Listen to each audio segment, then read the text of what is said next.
ତାମିଲନାଡୁ ରାଜନୀତିରେ ହଠାତ୍ ଏକ ବିରାଟ ଭୂମିକମ୍ପ। ଆସନ୍ତୁ ଏହି କ୍ଷମତା ପରିବର୍ତ୍ତନର ସମ୍ପୂର୍ଣ୍ଣ ବିଶ୍ଳେଷଣ କରିବା। ଆଶ୍ଚର୍ଯ୍ୟ ଲାଗୁଛି ନା?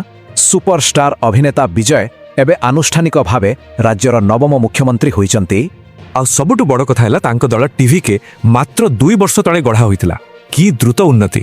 କିନ୍ତୁ ରାସ୍ତା ସହଜ ନଥିଲା। ସରକାର ଗଢ଼ିବା ପାଇଁ ଦରକାରୀ ମ୍ୟାଜିକ୍ ନମ୍ବରଠାରୁ ନୂଆ ଦଳ ଟିକେ ପଛରେ ରହିଯାଇଥିଲା। ଦଳ ମୋଟ 108ଟି ଆସନ ଜିତିଥିଲା ସତ, ହେଲେ ବିଜୟ ନିଜେ 2ଟିରୁ ଜିତିଥିବାରୁ ଗୋଟିଏ ଛାଡ଼ିବାକୁ ପଡ଼ିଲା। ଫଳରେ ଦଳ ପାଖରେ କେବଳ 107ଟି ଆସନ ବଢ଼ିଲା। ବସ୍ ଏଇଠୁ ଆରମ୍ଭ ହେଲା ଅସଲ ରାଜନୈତିକ ଟେନସନ୍। ଆଉ ସଂଖ୍ୟା ଅଭାବରୁ ଲଗାତାର 3 ଦିନ ଧରି ରାଜ୍ୟପାଳ ସେମାନଙ୍କ ଦାବିକୁ ସିଧାସଳଖ ଖାରିଜ କରିଦେଲେ। ଠିକ୍ ସେତିକିବେଳେ ସିନ୍କୁ ଆସିଲେ ଅନ୍ୟ ଦଳ। 5ଟି ଦଳ ମିଶି ଆବଶ୍ୟକୀୟ ବିଧାୟକ ସମର୍ଥନ ଯୋଗାଇ ଦେଲେ। ମେଣ୍ଟ ପ୍ରସ୍ତୁତ। ବାସ୍, ଏବେ ଖେଳ ବଦଳିଗଲା। ନୂଆ ମେଣ୍ଟ ସହ ସେମାନଙ୍କର ମୋଟ ଆସନ ସଂଖ୍ୟା ଏକଦମ 120ରେ ପହଞ୍ଚିଗଲା।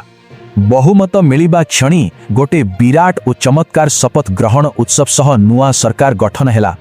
ସକାଳ 10ଟା ବିଶାଳ ନେହେରୁ ଷ୍ଟାଡିୟମ ଏବଂ ରାହୁଲ ଗାନ୍ଧୀଙ୍କ ଭଳି ବହୁ ହାଇ ପ୍ରୋଫାଇଲ ଅତିଥିଙ୍କ ଉପସ୍ଥିତି। ସବୁକିଛି ଦମଦାର ଥିଲା।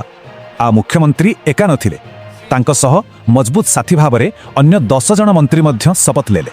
ସବୁଠୁ ରୋମାଞ୍ଚକର ମୁହୂର୍ତ୍ତ ଥିଲା ଯେତେବେଳେ ବିଜୟ କୌଣସି କାଗଜ ନ ଦେଖି ସିନେମା ଡାଇଲଗ ଭଳି ପୁରା ଶପଥ ପାଠ କଲେ।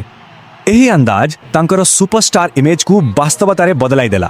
ଷ୍ଟାଡିୟମରେ ଥିବା ଲୋକେ ଖୁସିରେ ପାଗଳ ହୋଇଯାଇଥିଲେ। ଦଳ ଗଠନରୁ ମୁଖ୍ୟମନ୍ତ୍ରୀ ଚେୟାର ସବୁ ଅତି ଦ୍ରୁତ ଥିଲା, କିନ୍ତୁ ପ୍ରକୃତ ଫ୍ଲୋର ଟେଷ୍ଟ ଏବେ ବି ବାକି ଅଛି। ବହୁମତ ପ୍ରମାଣ କରିବାକୁ ନୂଆ ସରକାରଙ୍କ ପାଖରେ ଏବେ ମାତ୍ର 3 ଦିନର କଠୋର କାଉଣ୍ଟଡାଉନ୍ ଅଛି। ପ୍ରକୃତ ସସ୍ପେନ୍ସ ହେଉଛି ଏହି ହଠାତ୍ ଗଢ଼ା ହୋଇଥିବା 120 ଆସନର ମେଣ୍ଟ ମେ 13ରେ ତିଷ୍ଠି ରହିବ ତ? ଟିକେ ଭାବନ୍ତୁ, ସେଲିବ୍ରିଟିଙ୍କର ଏହି ପାୱାର କ'ଣ ଆଗକୁ ଆମ ପାରମ୍ପରିକ ରାଜନୀତିର ସବୁ ନିୟମକୁ ବଦଳାଇ ଦେବ?